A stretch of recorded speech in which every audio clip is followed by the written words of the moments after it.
Les soignants avons besoin de croire dans des théories pour avoir une sensation de maîtrise ou de contrôle ou de connaissance, quelque chose de rassurant. Comment vous avez fait pour lâcher l'aspect rassurant du contrôle et de la maîtrise? Parce que déjà on l'avait perdu. On a perdu le contrôle et la maîtrise. Moi, quand je me suis installé, j'étais très jeune, j'avais 28 ans, j'ai commencé médecine générale tout seul dans la campagne. J'étais dans des situations qui étaient inattendues, parce que c'est inattendu, imprévisible, et où j'étais rapidement débordé par un tas d'éléments. Et donc il a fallu faire tout en étant débordé, et souvent sans comprendre ce qui se passait autour de moi. Donc il y a la pression, la pression de l'exigence de se débrouiller au quotidien était plus forte que l'angoisse que je pouvais ressentir de ne pas pouvoir appliquer de modèle théorique ou de ne pas pouvoir avoir l'impression, l'illusion d'être en contrôle.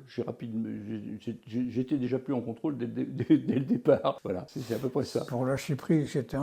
Premièrement, c'est ce que j'ai dit tout à l'heure, ce qu'on a appris au contact des enfants et des enfants dans un service hospitalier, c'est que ce qu'on m'avait appris, ça ne marchait pas. Il fallait devenir très flexible, s'adapter et observer. L'idée n'était pas de moi de contrôler, mais de redonner une autonomie, une sorte de contrôle dans la vie aux enfants. Et non pas de moi de les contrôler, de les obliger à... D'ailleurs, ça ne marchait pas. Puisque d'ailleurs, on les avait mis là, puisqu'à l'extérieur, on avait essayé des méthodes de contrôle ou à l'école, ou etc. Et ça ne fonctionnait pas. Ils n'étaient pas adaptés pour ça, d'où on les avait mis là. Alors si c'était pour reproduire la même chose, c'était pas la peine. Ils avaient tout perdu, ils savaient plus où ils étaient, ce qu'ils faisaient et autres, et leurs relations. Et de leur redonner une maîtrise, un contrôle, que c'est eux qui pouvaient dire, tiens, j'ai un contrôle sur ma vie, je peux reprendre certaines choses en autonomie, des petites choses, hein, mais importantes. Et puis, j'étais rapidement pétri de la conviction que le malentendu est la règle et que personne n'a accès à la psyché de personne.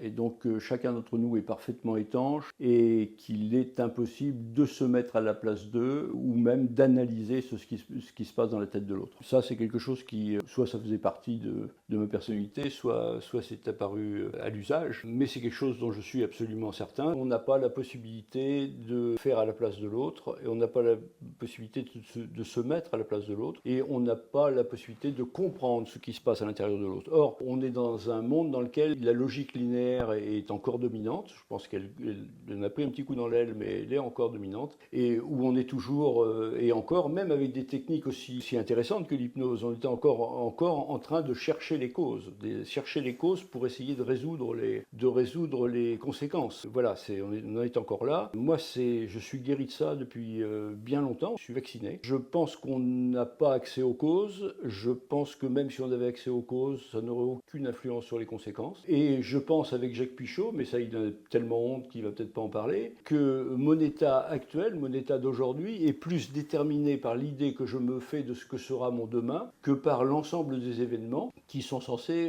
m'avoir fait ce que je suis aujourd'hui. Autant je laisse les gens qui pensent vraiment que les événements de nos vies, y compris les événements de la petite enfance, etc., sont absolument prégnants dans ce que nous sommes, dans notre caractère et aussi dans ce que nous ressentons à l'instant T. Autant je laisse dire ça et je ne montrerai pas sur le bûcher pour ça. Autant je suis pour ma part convaincu que l'important est plus l'idée que les gens se font de leur demain que finalement l'enchaînement logique des événements qui leur sont arrivés jusqu'à aujourd'hui. Voilà. Et ça, c'est quelque chose qui a beaucoup influencé notre façon de travailler. Et que nous partageons, parce qu'effectivement, qu'on ne peut pas se substituer l'un à l'autre, ni comprendre ce que l'autre a dans la tête ou autre, a fait qu'on s'est toujours, bien entendu de ce côté-là, sans chercher à s'influencer. Oui, mais tu devrais croire à ça. Mais non, oui, ça sert à rien. Si on a des choses à présenter, on les présente, et puis dans notre façon de concevoir les choses.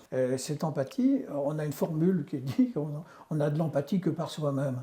On est les seuls à ressentir quelque chose par rapport à... C'est notre propre subjectivité qu'on peut mettre. Alors, quelquefois, ça peut coïncider, ou tant mieux, mais c'est toujours ce que l'on pense, ce que l'on est, on ne peut pas se mettre à la place, on ne peut pas être l'autre, je dirais. Et ça c'est fondamental. On ne peut pas comprendre notre patient. C'est important, cette notion que l'on partage ici, on ne comprend rien de ce que nous dit notre patient. Je sais que ça peut paraître un peu iconoclaste. Comprendre, comprendere, ce serait prendre comme si j'étais l'autre, mais je ne suis pas l'autre. L'autre, il a son mode de fonctionnement personnel, il a son vécu personnel, il a surtout son caractère, ses traits de caractère personnel. Et donc, ce qu'il vit m'est totalement étranger. Un certain nombre de choses font notre humanité et nous sont communes. Effectivement, les grands événements de vie, avec leur caractère positif ou leur caractère négatif, sont des choses qu'on peut partager. Mais tout de même, pas plus que ça. Oui, on a notre humanité commune, donc on peut approcher la souffrance d'une personne qui a perdu un être cher,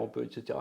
Oui, mais pas plus que ça, puisque la personne, elle va souffrir à sa manière à elle, avec ses évitements à elle, avec ses désirs à elle, et donc je ne peux pas m'y substituer et je n'aurai pas accès. Et d'autre part, le langage est totalement insuffisant pour avoir accès au fonctionnement interne des personnes. Nous sommes intimement convaincus de ne jamais avoir accès au fonctionnement interne de nos patients, et nos patients font ce qu'ils ont à faire pour eux-mêmes à leur propre manière, sans que pour autant nous soyons capables à la fin d'en faire une analyse exhaustive ou d'une explication qui tienne la route. Ça a été une des motivations de ma vocation de thérapeute, ça a été de m'apercevoir que finalement la dimension explicative est absolument pas thérapeutique. Et le pire de ce que j'ai pu lire, c'était dans une revue tout à fait sérieuse, Jamal, Lancet, quelque chose, où un psychiatre expliquait, je crois sur 6 pages, la raison pour laquelle il pensait que son patient de 19 ans s'était suicidé. Ce très beau texte qui m'a paru obscène m'a convaincu du fait que je préférais ne pas comprendre et que mon patient reste vivant.